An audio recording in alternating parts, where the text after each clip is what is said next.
Hello everyone, welcome back. In the last session we have derived energy level expression for a particle in one-dimensional box. Now let us continue to derive the wave function, that is energy eigenfunction for particle in one-dimensional box. Let us start. Now let us start the wave function.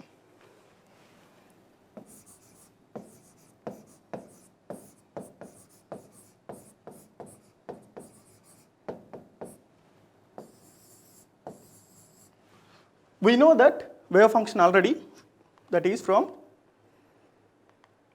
equation 6, psi of x is equal to a sin kx. So from equation 6,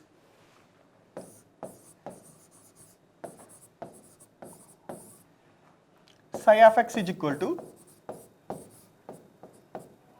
a sin kx. But we also know the k value, that is n pi by l. So let us substitute a sin k n pi x by l. This is the present wave function. Still in this one, we don't know the a value. We have applied two boundary conditions, but we did not get the a value. Now, to get the a value, what we use? We use another property of the wave function, that is the normalization condition. If you remember, the normalization condition means if the particle is existing between the two limits, if the particle is existing between the two limits, then the probability of finding the particle within the limits is 1. That is called normalization condition. So let us apply the normalization condition of this wave function, we get a value. So the normalization condition is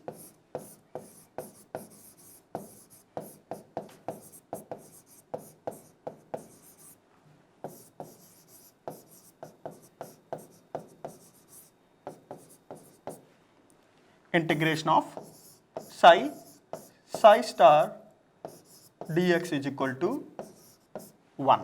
Here the limits are, the particle is bound between 0 and L. So the limits are going to be 0 to L. Now the wave function we know, psi of x a sin n pi x by L.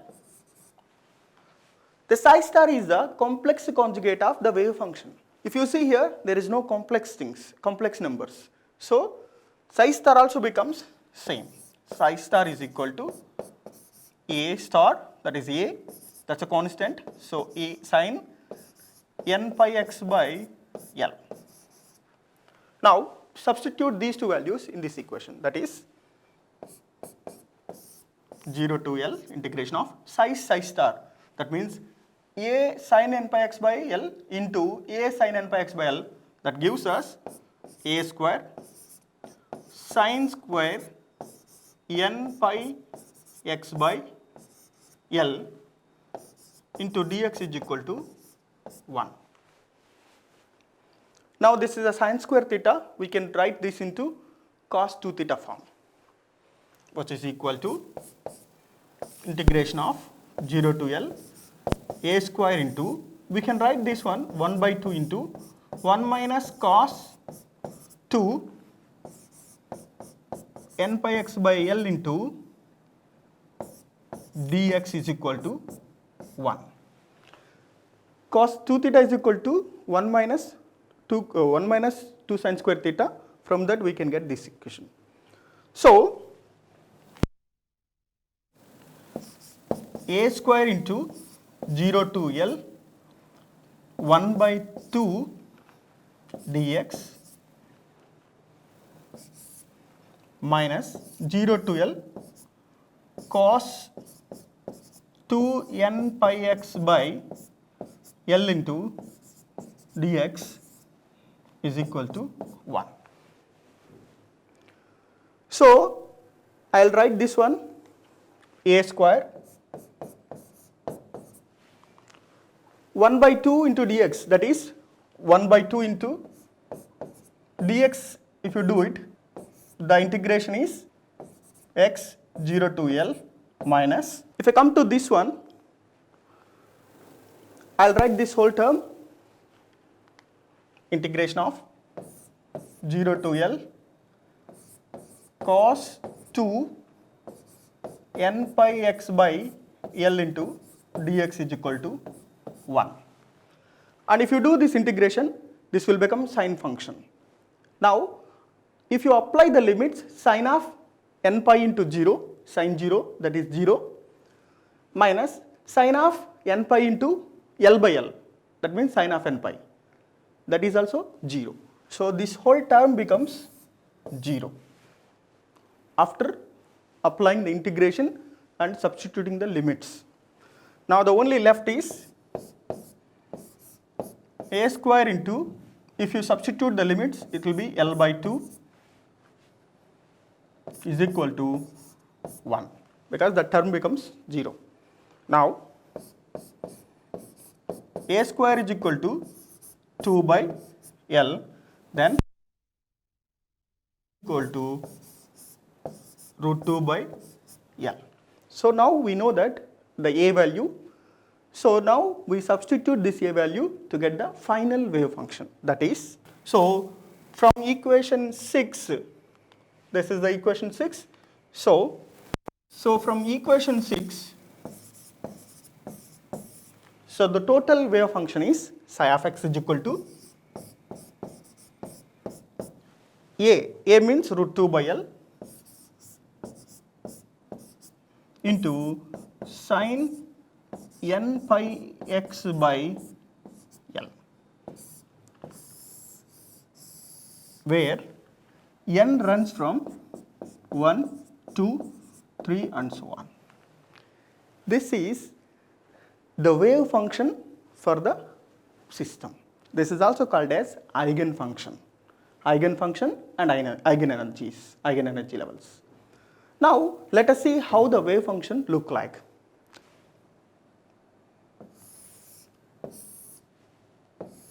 This is the potential box, x is equal to 0, x is equal to L. This is a V is equal to 0 inside, V is equal to infinity, V is equal to infinity. Now we know already we have calculated the energy levels. For n is equal to 1, this is E1. For n is equal to 2, this is a 4E1.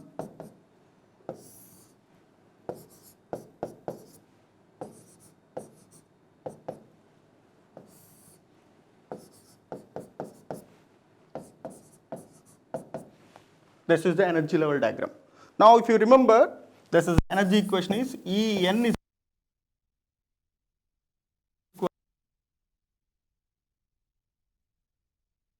is n is equal to 1, 2, 3, suffix n. This is the energy level expression. And the way is psi n of x is equal to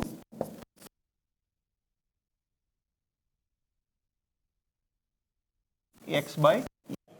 Now if you see the sine function look like this way. Sine n is equal to 0, that means total wave function is 0, so it's not possible. Sine n is equal to 1, sine pi. So if you see the sine function look like this way. 0, pi, 2 pi, 3 pi and so on. So we need to draw how the wave function of this one. So for n is equal to 1, sine pi x. So sine pi means how the wave function look like? Here only. From here to here. That means like this way. So the wave function look like this way. So the wave function look like this way for n is equal to 1. For n is equal to 2, sin, that means sine 2 pi. So that means from here to here. You can see like this way. So the wave function. And for n is equal to 3, you can see 0 to 3, this is how look like 2 crest, 1 trough.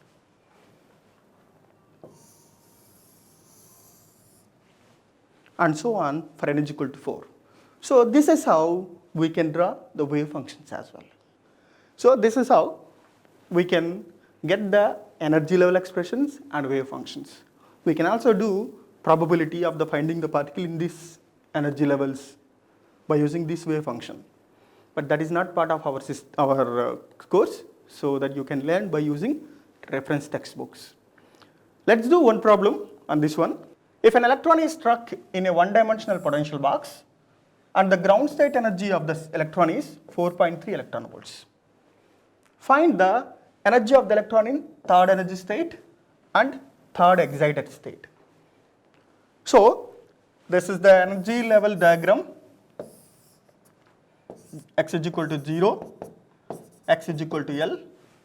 Now, this is the first energy, this is second energy, third, fourth. N is equal to 1, E1, N is equal to 2, 4E1, N is equal to 3, 9E1, etc. Now, the energy level expressions are answer given that the ground state energy is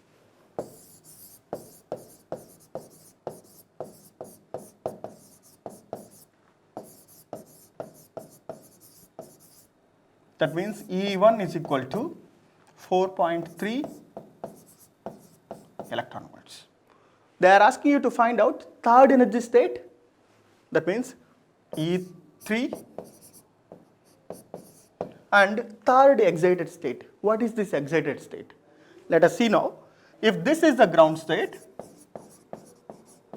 then this will be first excited state. So this will be first excited state.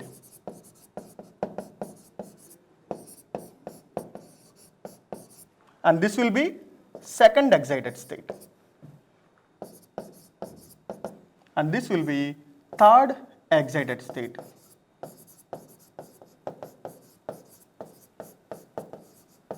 Because electron can jump from here to here, so this is the first excited. Electron is jumping here, second excited. Electron goes to here, third excited state.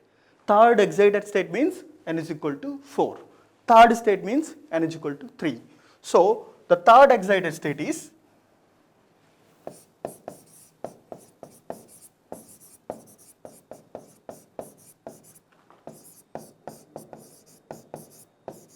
N is equal to 4, that is E4.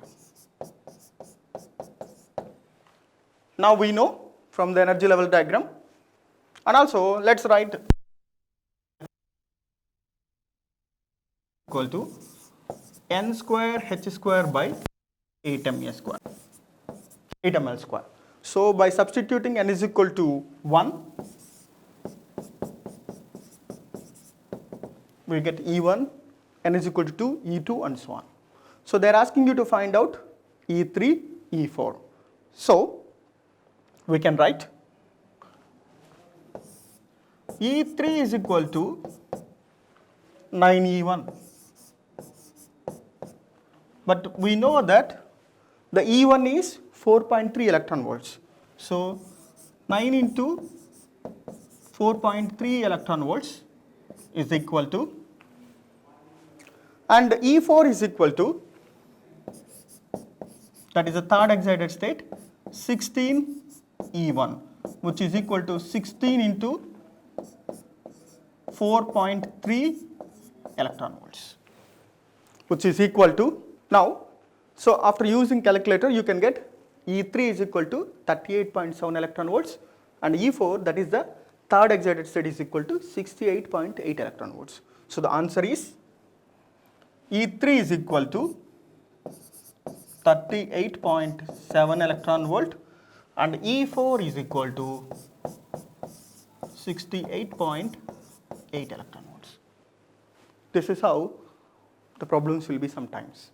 Don't confuse with excited state and the energy state. Excited state means one is one higher level. Now this is for assignment. Let's see what it was given actually. An electron is confined to move in a one-dimensional potential box of length 5 angstrom units. So it was given L is equal to 5 angstrom units, and find the minimum energy of the electron. Since it was given the length of the potential, that is L is equal to 5 angstrom units, and then find the minimum energy. Minimum energy means first energy, that's the ground energy, that is E1. that is h square by 8ml square. You need to substitute, h means Planck's constant, the value you need to substitute, L is equal to 5 angstrom units, 5 into 10 power minus 10 meters. You need to substitute, so you get the answer. Right? This is the assignment. Thank you all. Hoping to see you again. Thank you.